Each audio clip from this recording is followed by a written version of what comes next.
चलिए class 9 exercise 8.1 में question number 11 देखते हैं।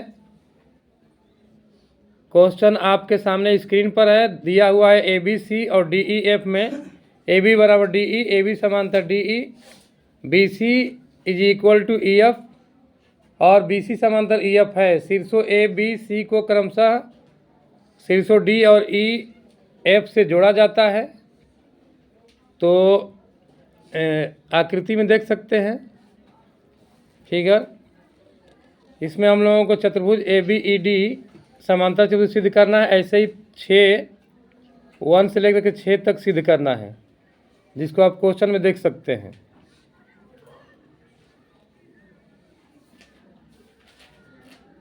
आइए इसको हल करते हैं।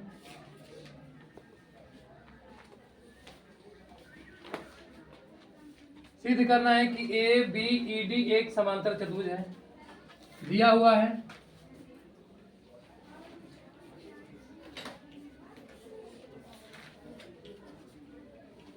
ए बी समांतर डी ई।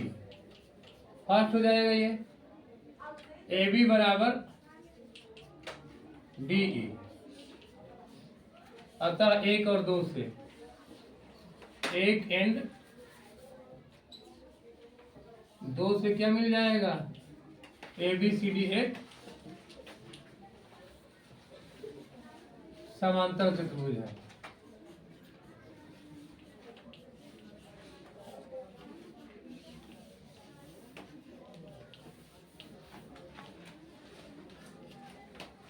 प्रूव्ड। फर्स्ट नंबर सिद्ध हो गया। फर्स्ट में ये हो गया, जैसे कोई चतुर्भुज समांतर चतुर्भुज तब होता है जब उसकी एक युग्म समांतर हो जाएगा। भुजाओं का एक युग्म मतलब ए बी समांतर डीई होगा और ए बी बराबर डीई होगा। मतलब कोई सा भी चतुर्भुज रहेगा जिनकी आमने सामने की भुजाएं समांतर होगी और आपस में बराबर होगा, तो कहा जाएगा कि यह जो चतुर्भुज समांतर चतुर्भुज है। तो एक भुजा मतलब भुजाओं का एक युग्म, जैसे ए बी समांतर डीई है और ए बी बराबर डीई भी है, आपस में बराबर है, अतः ए बी सी डी क्या होगा, एक समांतर चतुर्भुज होगा। यही सिद्ध करना था। फर्स्ट में हो गया ये।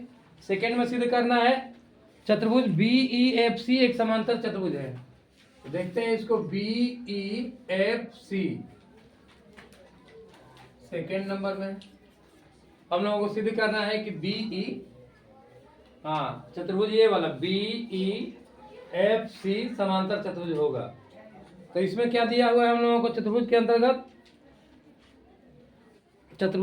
हम लोगों को दिया हुआ है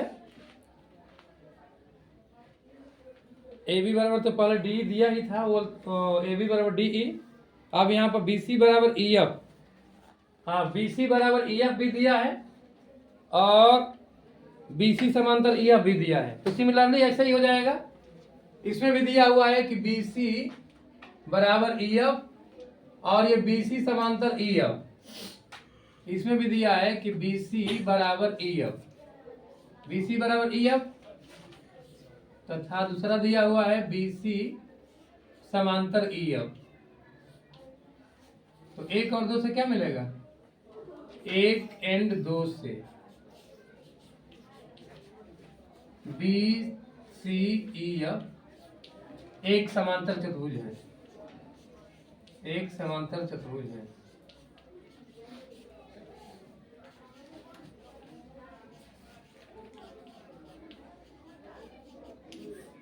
यह भी प्रूव्ड हो गया 1 और 2 से। जब एक युग्म समांतर रहेगा भुजाओं का, मतलब चतुर्भुज जैसे दिया हुआ बी ई एफ सी में बी सी बराबर ई एफ है और बी सी समांतर ई एफ है, इसलिए बी ई एफ सी एक समांतर चतुर्भुज है। थर्ड में क्या सिद्ध करना है, थर्ड में सिद्ध करना है ए डी समांतर सी एफ। ए डी समांतर सी एफ मतलब कि जो दिया हुआ है यहाँ पर ए डी और एक मिनट दिया हम लोगों को, थर्ड में सिद्ध करना है ए डी समांतर सी एफ।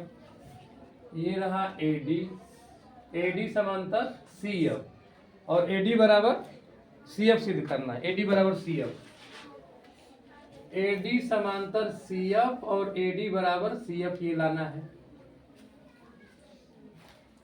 थर्ड में AD पैरेलल CF होगा और AD आपस में AD और CF आपस में बराबर होगा। तो दोनों ही चतुर्भुजों से फर्स्ट चतुर्भुज से देख रहे हैं कि क्या क्या मिल रहा है।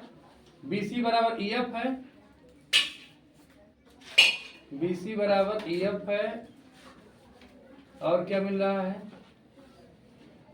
BC समांतर EF है।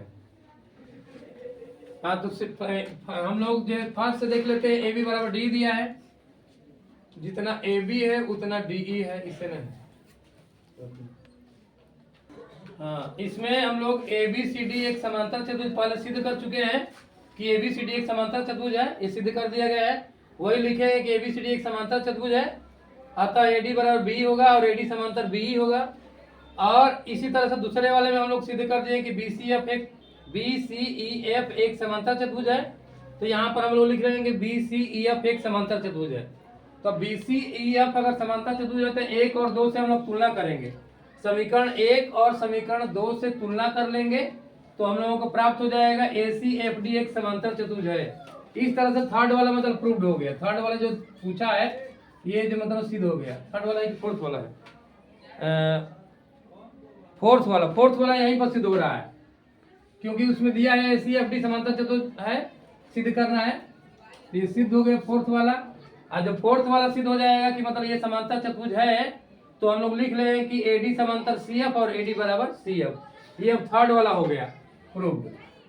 अब अगर AD CF मान लो कि समांतर चतुर्भुज है तो AD जो भी है AD CF समांतर चतुर्भुज है, इसका मतलब कि AC बराबर DF होगा, जितना AC होगा उतना DF होगा। ये पांचवा सिद्ध हो जाएगा। समांतर चतुर्भुज के आमने सामने की भुजाएं बराबर होती है। छठे में सिद्ध करना है कि दोनों ही त्रिभुज अर्थात त्रिभुज ACB और त्रिभुज DEF सर्वांगसम है। तो दोनों ही त्रिभुजों में लिख लिया जाएगा। पहला हमारा त्रिभुज सिद्ध करना है त्रिभुज ABC। हाँ, त्रिभुज ABC तथा त्रिभुज DEF में क्या क्या मिल रहा है। AC बराबर DF है, AC बराबर DF है। कारण क्या है, समांतर चतुर्भुज की सम्मुख भुजा है ये। और BC बराबर EF है, BC बराबर EF है, इसमें भी लिख लेंगे समांतर चतुर्भुज की सम्मुख भुजा है। और AB और DE भी आपस में बराबर है।